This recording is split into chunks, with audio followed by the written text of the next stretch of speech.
Let us move on. Okay. Very abrupt there. What's on your mind? As a Grey Warden, I'll never lead a normal life, will I? You know, I think given what Alistair just told us, that is an appropriate thing. I think that would be on Georgianne's mind. Like, oh, fuck. Like, okay. I didn't know that I couldn't back out of this recruitment into the Grey Wardens once I started. I didn't know that the taint would give me nightmares. I didn't know that I would only have 30 years to live. I think it's perfectly reasonable for her to be a little bit upset about all this. And so far, of all the people in the group, Wynn has been the most motherly and the most sympathetic. And so I think it would be appropriate for Georgianne, if she was feeling something that she needed to grieve about, or rather a grievance that she needed to air, that she would come to Wynn first. No, you won't. I already knew the answer, I don't know why I asked. Because you were not looking for the answer, but for someone to tell you that in spite of it, you'll be all right. You wonder sometimes, don't you? If your life would be better if you weren't who you are. I don't know if I don't think I've had this conversation with her, but for some reason it feels familiar. I do think that a little, yes. When I was a young woman in the tower, I came to the realization that the circle would be my life, and I would know no other. Family, love, a simple life. These were things that others took for granted, that I would never have. Did this upset you? It made me very moody. All I could think of was being trapped in that tower with no way out and no end in sight. I started hating my life and myself, and one night I found myself in the tower's chapel. I was seeking refuge, maybe answers. What did you find? I must have looked tearful or made some noise, because the revered mother came out and decided to speak to me. And because I had no one else to talk to, I talked to her.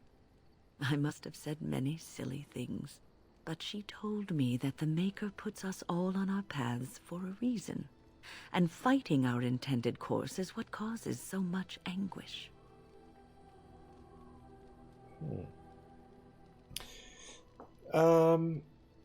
This is gonna sound weird, and this is, I literally haven't thought of this in years and years, maybe even decades, and I am thinking this probably isn't even the appropriate place to talk about this, but Wynn's story just reminded me, when I was in high school, so I went to a Catholic high school, specifically a Marianist high school with Marianist brothers, Marianist priests. And the president of our school was a priest. I won't say his name, but there was one night we went, one day rather, we went on a retreat, even like my junior year of high school. I can't remember where the hell we went. And I don't remember if it was my entire class or just a group of us. It was an all-boys school, I have to say that. It was an all-boys school.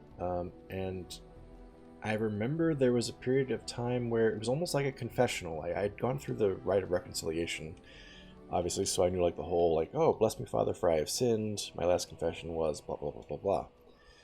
It was kind of like that, but it was almost more like a counseling session. I remember talking to the father who was the president of the school. And I think he just asked me something. It was just me and him. There was nobody else around. Very private. And he asked me something like, is there anything that you wanted to talk about? And at the time, my parents were getting divorced. And that was a really difficult thing for me, obviously, as it would be for any kid. And so I think I was talking to him about that and how that made me feel. And I can't remember for sure, but I want to say like we ended up talking for probably an hour or so. And it was very helpful to talk to Father about what I was experiencing, and he validated my feelings and made me feel like I was being heard. And, when you're like a fucking 16, 17-year-old kid, it's very easy to feel like nobody's paying attention to you, especially in something as significant as your parents' divorce, right? Like they've got their own shit going on. They've got like they're justifiably, very justifiably, very concerned and consumed with their own situation.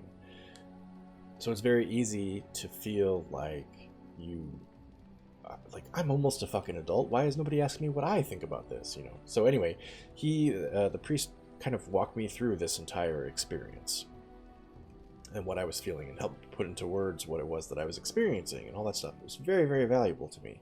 I remember walking out and thinking like, wow, that was really cool. Like I've never had that experience. I've never had a person treat me like that, like an adult, just purely like an adult.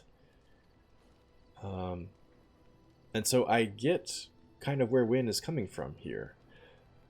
That on its own is not something that I would hesitate to share with you. The reason I hesitate to share that is because after I graduated from high school, it was when I was in college that the whole Catholic sex abuse scandal broke in the early 2000s, and it turns out that that priest ended up being credibly accused of sexual assault and sexual harassment of young men at the school where he was serving as president. So it was a little bit of a like, what? Partly like, hang on, was that whole conversation just him grooming me, or was that a genuine conversation and he was just not interested in me? Or not like I don't care about that specifically, but it definitely like threw a very different light on that conversation. What I had previously thought was a really valuable and positive conversation suddenly became like a, wait, what was really going on in that conversation? Did I miss something? Was I so interested in talking about myself that I didn't recognize what he was trying to do?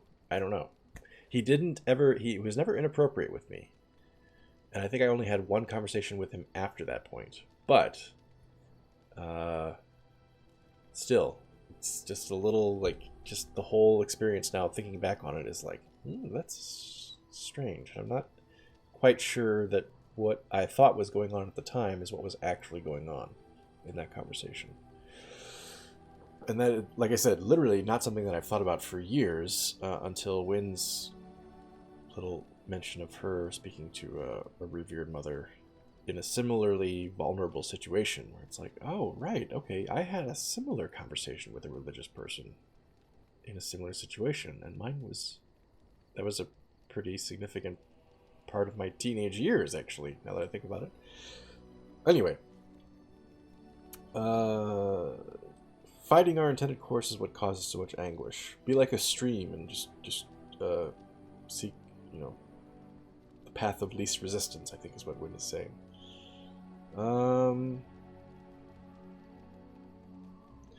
I think for Georgianne, the path of least resistance would mean that she would just be some nobody in Dust Town, right? She would just be some freaking muscle for whoever is the current boss. So I think intrinsically, Georgianne is anti-path of least resistance.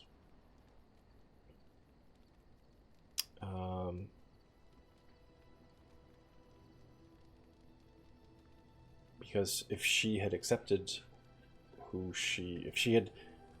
if she had not fought her intended course, granted she has experienced some anguish because of it, but if she had not, she would just be a nobody down in Dust Town, suffering like her mother and up until recently her sister. So I think she would say, without being rude to Wynn and Wynn's feelings, I think she would say only the weak accept their fates. I thought the old biddy was full of rubbish.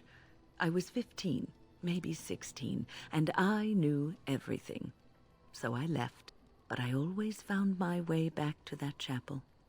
And as the years passed, I began to see the truth of her words. We were supposed to be polar opposites, mage and priest. But we weren't. There was much about us that was the same.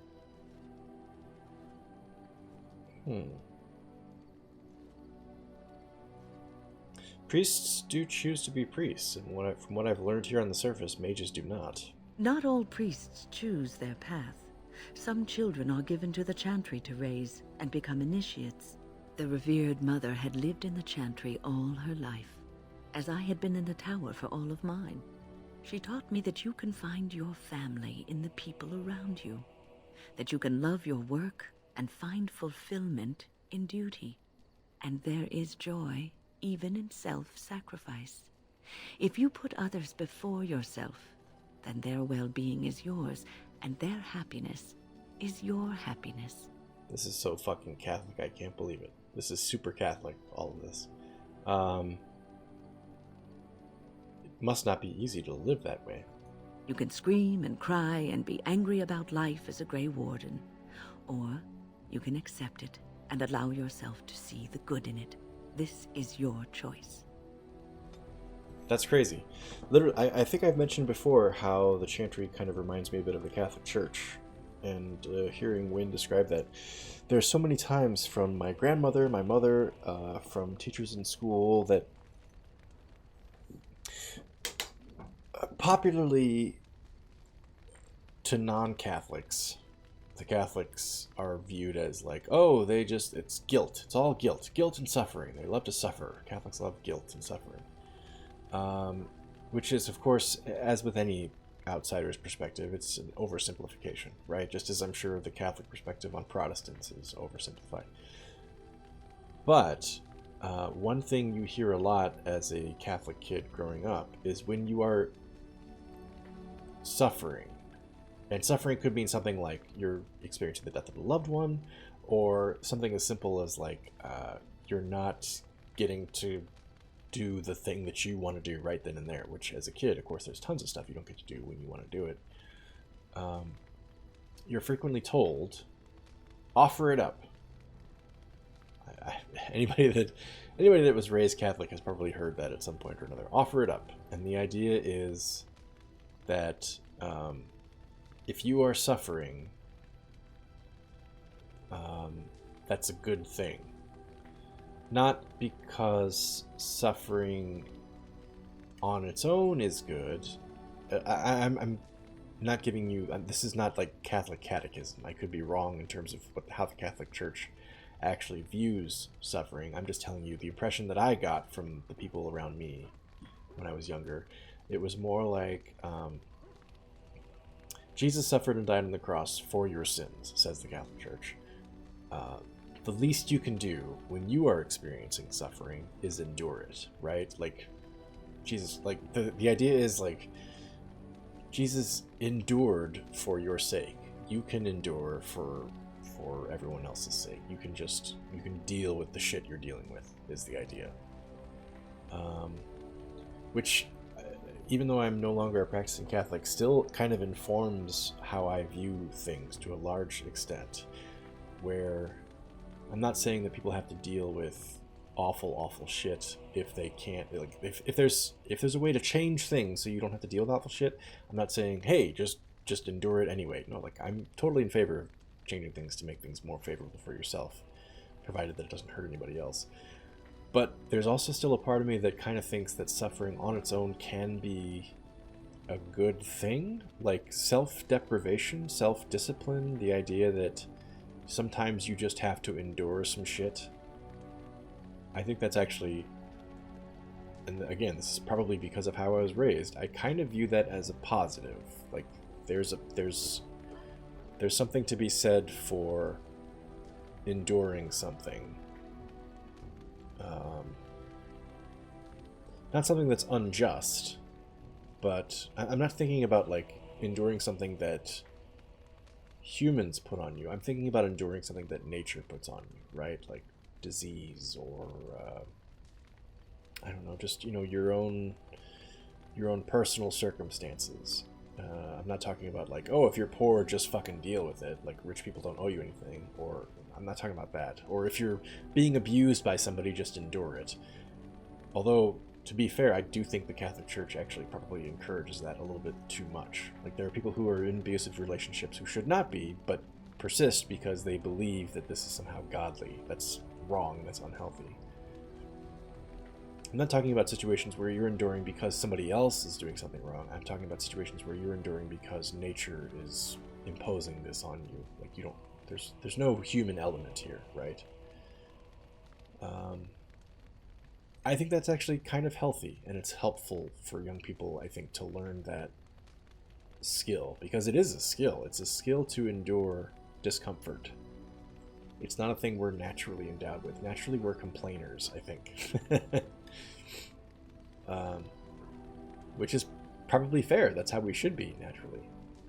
And I think it's important that we learn in the course of our lives the ability to just get through it sometimes, you know. Again, not trying to say that if somebody's fucking you over, you just deal with it. But I'm thinking in the sense of, I don't know, you're dealing with hardship from disease or a family member dying, or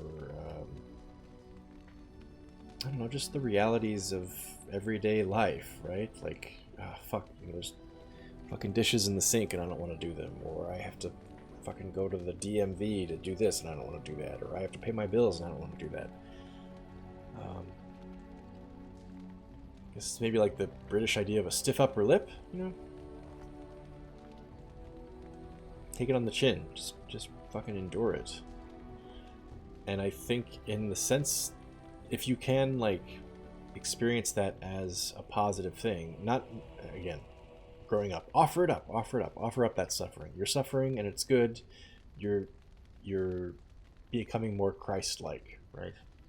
I don't think it's good in that regard. That's kind of a fucked up way of thinking about it. But I think, generally speaking, being able to endure hardship is a positive thing. And if you can learn that at an early age, it's helpful. So, again, I'm on a huge tangent here, but just as an example, when I was growing up, of course, raised Catholic, my mom was Catholic, my mom would do this thing where she would deny her kids certain simple pleasures, just on the grounds that I think she thought sometimes people need to be denied simple pleasures. So as an example, this is going to sound weird. I know this is going to sound really fucking weird, because everybody that I've told this to has said, that's really fucking weird, dude. But my mother would never let us dunk cookies in milk. Very, very simple thing, right? Not really that important, but as a 4 or 5 year old kid, sometimes you want to dunk a cookie in milk, and she would say, no, you can't do that. And we were always kind of like, what? Why? She's like, you can do that at anybody else's house. Anybody else's house where they let you dunk cookies in milk, go ahead. You can't do that here at our house. I was like, okay, fine, so we don't get to dunk cookies in milk. But I would go to my grandmother's house, who was also Catholic, and I would be like, Grandma, can I dunk a cookie in milk? She'd be like, sure, go ahead. Like, she would, there's no big, so I quickly realized it wasn't just a Catholic thing, right? It's not like Catholics tell you can't dunk cookies in milk. It was just my mom doing that. And as a kid, I thought, like, this is bullshit. Like, what the fuck? Why is she not letting me dunk cookies in milk? But then, when I was a little bit older, I started to kind of understand it. She wasn't doing it to be abusive. She wasn't doing it to just be neurotic or anything. I still admit it's a very odd choice. I'm not saying that with my kids I would make the same choice, but I understand that what she was trying to teach us is sometimes you can't do the things you want to do, and you just you gotta kind of deal with it. Like, there's no argument to be had about something. Sometimes it's just a thing you gotta deal with. It's a really weird choice on her part, I think, to pick that specific thing. I mean, there were other things, but I won't go. This is the one that sticks in my mind, is the whole cookies thing. It's a very weird choice on her part to decide that that's where she was going to make that lesson heard, but it did stick. It had value in a weird sort of way for me, that was a thing. Now, my brothers and I, we always tease her now about, like, how strict she was and how that was a very silly thing to be strict about, and she's always like, I know, I don't really know what I was thinking, but I do think I understand it a little bit better now. because having kids of my own now, and having never done anything arbitrary like that, like, oh, you can't dunk cookies in milk, because of course my wife would think that was psychotic and tell me to stop. Having not exposed my kids to something like that, I see them being unable to endure simple discomforts, And I kind of see now, like, okay, if I was in their position, I would have been like, all right, this kind of sucks, but I can deal because I've dealt with not, like, sometimes the world's just fucking unfair. You don't get to dunk cookies in your milk. You just deal with it. Whereas my kids, I think, to a certain degree, haven't experienced some of that self-denial. And as a result, when they deal with something that's uncomfortable or unpleasant, they don't have the built-in endurance to deal with it. They just kind of go, this sucks. Why am I dealing with this? This is awful.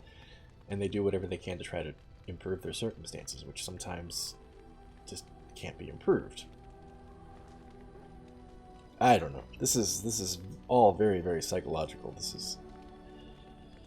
I suppose I'm bearing a lot by revealing this all to you. This has been super Catholic, this whole conversation. But anyway, I'm curious if anybody else who is listening has been raised Catholic, if you have experienced something similar from your parents or somebody else in the church that you grew up listening to. And if so, how does what I just described strike you? Does that strike you as fucking crazy? Which, again, everybody that I've told about the whole cookies and milk thing has said, like, dude, that's really fucking weird. Your mom's weird. And again, for years and years, I agreed with them. I was like, yeah, she was weird. What the fuck was that about? And it's only now, I think, being a parent, that I'm kind of like, maybe not the best hill to die on, but I kind of see what she was trying to do now. And I think that it has value in a certain way. Anyway, let's see, who else we got to talk to? We got to talk to Morgan next. Hey, sorry, I paused it for just a second. I just had one other thought I wanted to mention about that, what I was talking about with the self-denial, selfless action. As somebody who learned that lesson at a relatively young age, I do feel like it's something that is, in American culture at least, generally lacking. And I think it's on full display right now during the COVID pandemic, and with the increasingly bleak-looking future due to global warming, where there are so many Americans right now who are like, well, fuck any kind of collective effort. Like, I don't give a fuck. Fuck you for even trying to tell me what I should do with my life or myself or my body or whatever. Which I think runs very counter to the self-denial, kind of selfless action ideas that I was exposed to growing up. Not saying that Catholics are somehow better at this than everybody else. I'm sure there are plenty of Catholics who are also bad at this. But the idea that you could deny yourself some comfort or personal benefit for the benefit of everybody else, just deal with the discomfort, it's very frustrating to see people be so selfish in that regard. Like, just small things, right? Like, just turn your fucking thermostat down during the winter, right? Like, don't have it set at 72. Have it set at 69 or 68. And just fucking deal with it. Like, put on a fucking sweater, I know if everybody did that, that would not be enough to save the world from global warming. I understand that. But it's still, like, it would make a difference if everybody did it. And it would be a beneficial thing. Just fucking deal with it. Or if it's like, oh, the place that I need to be is only 3/4 of a mile from my house, and I don't need to carry a whole bunch of shit home with me, so instead of driving, I'll just walk. No, like, Americans drive fucking everywhere. Everywhere. For the simplest things. It's like, just leave your car at home and fucking walk. I don't know. There's so many frustrating things about American culture, and again, I'm not saying that American culture would be healthier if it was Catholic instead of Protestant, I'm sure we'd have a whole different set of problems if we were. But growing up Catholic and seeing Protestant America's general attitude towards self-denial is very frustrating. I await your command. Hey, I think we're gonna go kick your mom's ass next. So, full of questions, are you? That wasn't a question. The last 3 times I've tried to talk to her and Sten, they've had nothing to say, so I might just give it a rest for now. Okay, so we have weapons to...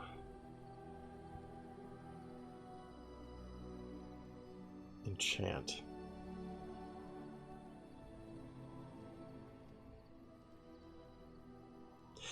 I think I already leveled up since last time. Duke? Nope. Eliana? Yes. Okay. Good. Oh. Right. She hasn't leveled up, she just has a specialization to choose, and I was going to go with Ranger. But I don't know how to find it. Okay.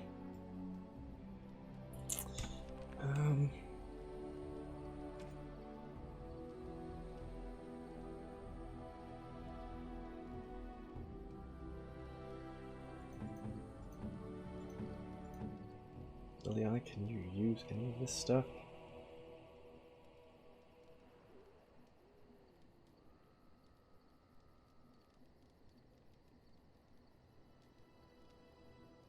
Well, none that's any good for her. Tons of fire arrows, fire bolts, ice arrows. That's all good.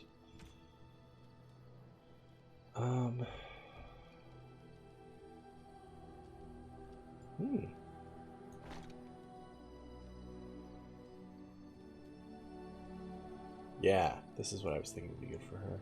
Well, slightly less good armor.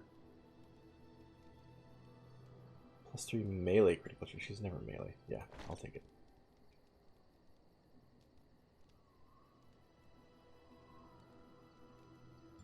Gosh, big difference in the helmet there. Duke, I know I got new stuff for you. War paint and a collar.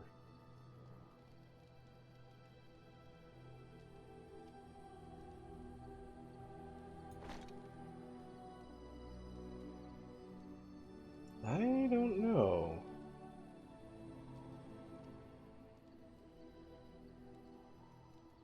Yeah, let's leave it. Let's leave it the way it is.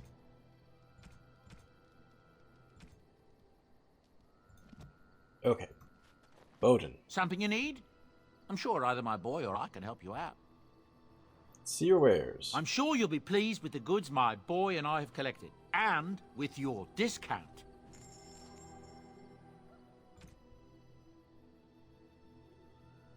Nah, I'm just gonna sell it.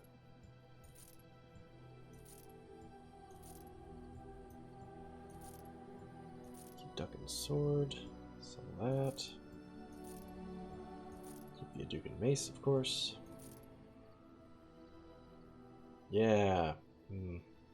Sucks that Sten can't use that right now.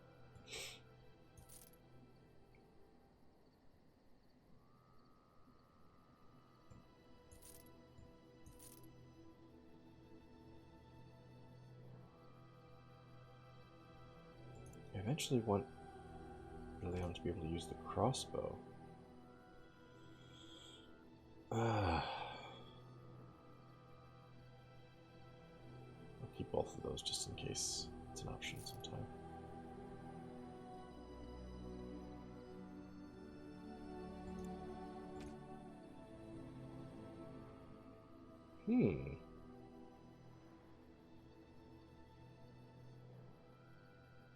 Okay. We have something to give to Morrigan.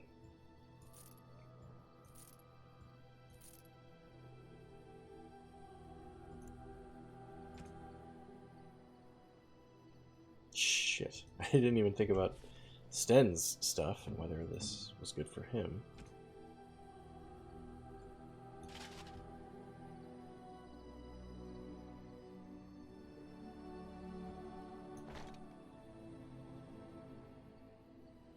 None of this really makes... It's not going to look good at all. It's going to be all fucked up.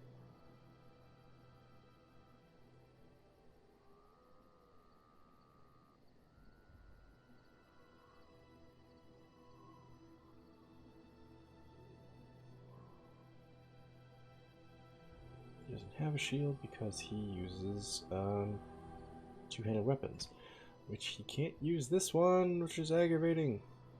Oh, no, wait, he could. It's just that it's right. Okay, I forgot. It's just that it doesn't do as much damage. Yeah, I think I am going to sell that one. Okay, so for Liliana, what does she need to be able to use this? 24 strength or 34 dexterity. 22 strength, 32 dexterity. Okay.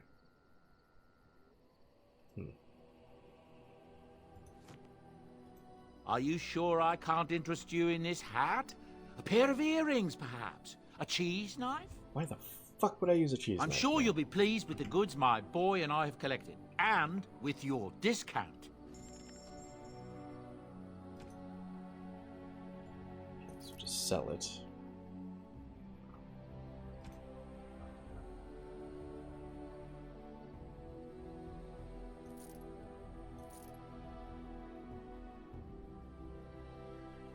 I honestly don't think I'm going to keep that either.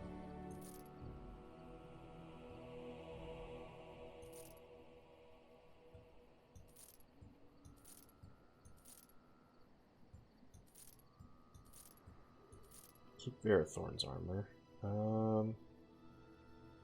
Yeah, sure, keep that for what the hell ever. I don't know.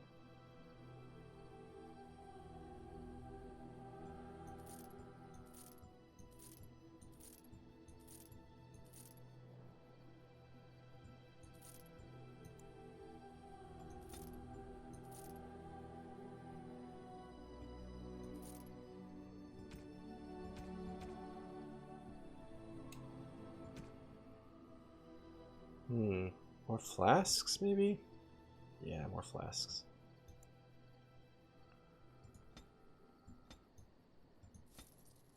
$91 gold. Wow, that's a lot. Okay, well, I could enchant Duncan's sword right now. What the hell? Let's Enchantment? Enchantment! Let's see. Oh, Duncan's dagger can be...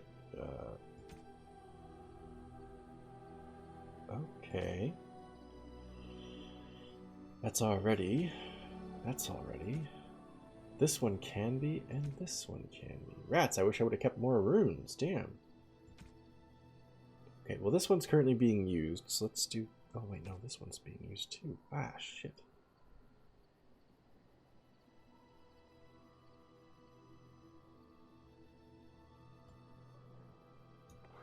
Yeah, sure, what the hell. Let's do it all to that one.